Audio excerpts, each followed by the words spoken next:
কথায় আছে জানো তো, আমি নারী, আমি সব পারি। যদি তুমি সহ করতে পারো তাহলে তুমি খুব ভালো। আর যদি তুমি দশ হাতে দশ পূজা দেখাতে পারো তাহলে কিন্তু তুমি মা কালী। বুঝতে পারলে এটার মানে আমি কি বোঝাতে চাইলাম? চলো, আজ কিন্তু মেয়েদের সংসার জীবন কতটা কঠিন সেটাই আজ আমি তোমাদের সামনে তুলে ধরলাম। ওয়েলকাম সবাইকে আমার নিউ ব্লগে, আর গুড মর্নিং। আজ আমি ভিডিওটা স্টার্ট করলাম 6টা 16 কি 15 থেকে। যাই হোক, আমার টাইমটা আর কি মনে পড়ছে না, তবু আমি এডিট করতে করতে আর কি ভুলে যাই, আমার খুব কিন্তু ভুলো মন। চলো, সকাল থেকে আমি কি কাজ করলাম বিকেল পর্যন্ত সেটাই আজ আমি তোমাদের সামনে তুলে ধরলাম। সকালে কিন্তু আমি বাসি কাজ সেরে নিয়েছিলাম 6টার দিকে উঠে, কিন্তু ওগুলো আমি ক্যামেরাবন্দি করতে পারিনি। আর যেহেতু আমার বাড়িতে সবাই পছন্দ করে না, তো সবার বাড়িতে সমান না, বুঝতেই পারছো, শ্বশুরবাড়ি জীবন একটা মেয়ের।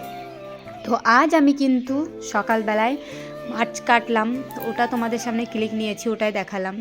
আজ আমি বেশি কিছু কিন্তু রান্না করিনি, মাত্র ফুলকপি মাছে আলু দিয়ে ঝোল করেছি, তার সাথে আর বেগুন ভাজা করলাম, আর ধনেপাতা বাটা আর পালং শাক, সেটাই আজ আমি তোমাদেরকে দেখাচ্ছি।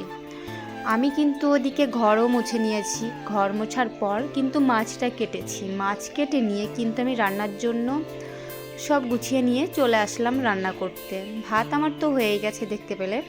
তো তার আগে আমি কিন্তু তারপরে শাকটাও বসিয়ে দিয়েছি, আর আমার কালকে গ্যাসটা শেষ হয়ে গেছিলো, ওই কারণে আমি আজকে রান্নাটা বসিয়েছি 11টার সময়। তো বললাম কালকে রাত্রে বাবুর শরীরটা খুবই খারাপ, ওকে নিয়েও খুবই অসুবিধা হয়েছে, আমার ছেলেটা প্রচণ্ড রাত্রে কষ্ট পেয়েছে। তো যাদের বাড়িতে বাচ্চা আছে এখন কিন্তু খুব সাবধানে থাকতে হবে।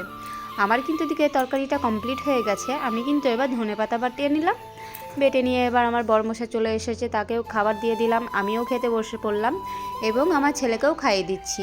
আমি আর আমার ছেলে ভাতটা একসাথেই নিই, আমার ছেলে খেতে চায় না। আমি কিন্তু স্নান করিনি, আমি উঠোন ঝাড় দিয়ে তারপরে স্নান করব। চলো, ভালো লাগলে